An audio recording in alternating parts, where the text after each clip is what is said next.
PTI ते JUI दा कौमी असैंबली च मिल के ओपोजिशन दा किरदार अदा करन ते इत्तेफाक। PTI रहनुमा असद कैसर ने JUIF दे सरबराह मौलाना फजल रहमान तो इस्लामाबाद च मुलाकात की। दोनों रहनुमावां दी मुलाकात च मुल्क दी मजमूई सियासी सूरत हाल ते गुफ्तगू की गई। दोनों रहनुमावां ने मुल्क बिलखसूस KP च अमनो अमान दी सूरत हाल ते तशवीश का इजहार करते हुए किया है कि खैबर पख्तूनख्वा च अमनो अमान दी सूरत हाल अबतर हो चुकी है। JUI सरबराह ते PTI रहनुमावां ने इस गल ते इत्तफाक किया कि फौजी ऑपरेशन किसी मसले दा हल नहीं, सूबे च अमनो अमान बरकरार रखने लई सियासी जमातां नूं किरदार अदा करना होएगा। मौलाना फजल रहमान ते असद कैसर ने विफाकी बजट नूं अवाम दुश्मन ते IMF बजट करार दे के मुस्तरद कर दिता ते दोनों जमातां ने कौमी असैंबली च मिलकर भरपूर ओपोजिशन का किरदार अदा करने ते भी इत्तेफाक किया है।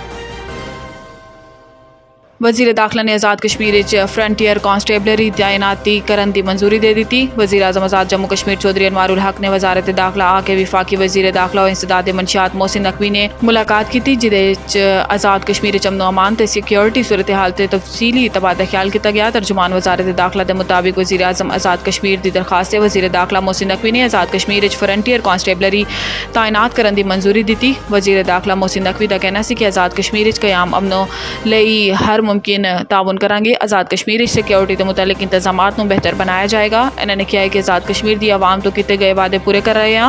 हुकूमत पाकिस्तान आज़ाद कश्मीर हुकूमत आवाम के नाल खड़ी है। आज़ाद कश्मीर की खुशहाली ते तरक्की लई हर मुमकिन ताउन किया जाएगा। सिंध च रवां साल HIV के हर माह औसतन 260 नए केसेस सामने आने का इंकशाफ। हुकाम के मुताबिक रवां साल जनवरी तो मई तक HIV के 1300 तो जायद केसेस सामने आ चुके हैं। HIV के नए केसेस बच्चों की तादाद 10 तो 15% होती है।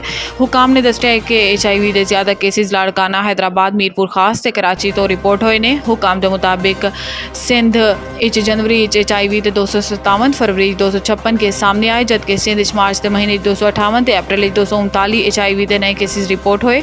हुकाम के मुताबिक इस साल मई के महीने HIV के 293 नए केसेस सामने आए थे। मीरपुर खास जनवरी तो जून तक 27 बच्चे HIV मुब्तला हुए।